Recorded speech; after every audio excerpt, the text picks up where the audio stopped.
Hi, this is Don Brewer here with Philly.SideArts. We're here with Bob Jackson, President of Plastic Club. And we wanted to talk to Bob about what it's like to put on a big art show. You recently had the Sun, Sea, Wind and Stars show, which is being replaced by the Photo Society show right now. Right. What's it like to put on a big art show like this? Well, and the most complicated thing is to get people to wire their pieces correctly. We lecture people all the time, and I don't understand how somebody can go out, paint a nice picture on a canvas and a stretcher that they purchase at an art store, and worry and concern themselves with a nice frame, and turn around and use any kind of material to wire it in the back. Usually it isn't even wired. Sometimes they use tacks, thumbtacks. One woman talked about a push pin, had nothing on the back to take the pride on what goes on in the back of the picture as well as the front. But as far as putting together a good show, that's purely invitation. You just sort of set an example. We personally only judge here for prizes. Most people that accept work by artists who create a show accept the work, and then it's judged by the judges whether it gets into the show or not. We only reject things if they're inappropriate. We have from time to time what we call theme shows. It could be air, water. Last year Ellen had one that was, our exhibit chairman had one called Red, White, and Green, and it was during the holidays. And people would say things like, do we have to have all three colors?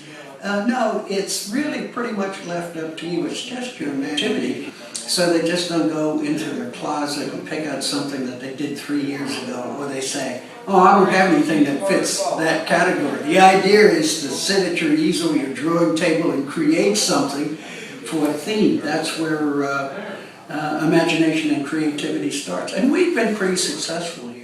Alan, tell me about how you come up with a theme for the shows at the Plastic Club. Well, I try to keep the theme as broad as I can. But sometimes when I came up with this latest show, Sand, Sea, Wind, and Stars, it was, I figured people go away to seashore places and stuff for their vacation, so I figured it would be a good show for September. I've also had a holiday show a couple years ago. I called the title Red, White, and Green. I figured those are the cliche colors for Christmas holiday. I want to see what a group of artists would do with those colors. Turned out to be a lot of members who complained they don't have anything for that. And I said, well, don't you continually do artwork? I said, do something for a show. And it turned out to be a very interesting show. Well, I find that it inspires me to make new work. Do you? Well, being an artist, I find I'm always looking for new subject matter. So if I see a show that has an interesting title, I do work for that show. I think artists, if they're professional, should be continually doing new work.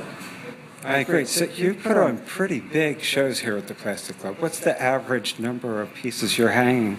The average number, I'll be someplace around 125 to 150. So organizing all that requires a team. Right. So I have, well, my best partner is Bob Jackson, who's the president. And then over the past few years, we've gotten groups of volunteers that come in and help hang the show. It's very nice because when we first started out, there were just the two of us. But now people are interested in helping out. That's gone along with the growth of the membership in the club.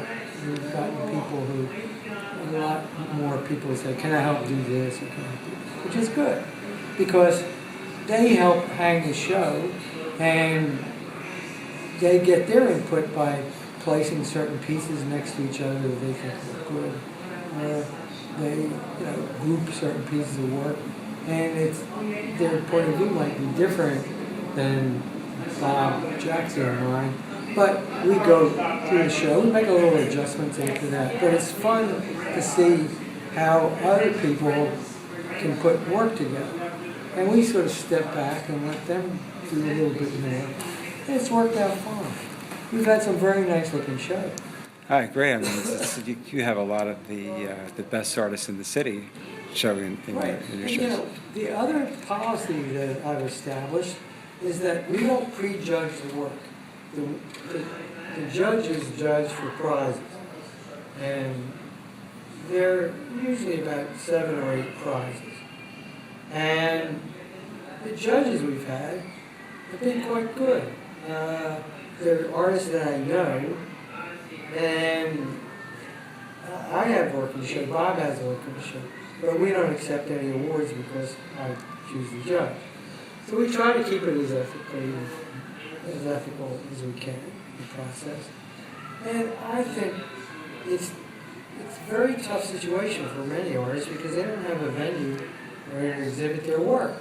So rather than eliminate a lot of artists' work, we find, in this case, that it works out to our advantage because you get newer artists bringing work in, you get some old standbys bringing work in, but I find in most cases, I would say about 99% of the time, that when I walk in after we hang the show, I say to somebody, boy, that's a pretty good looking show.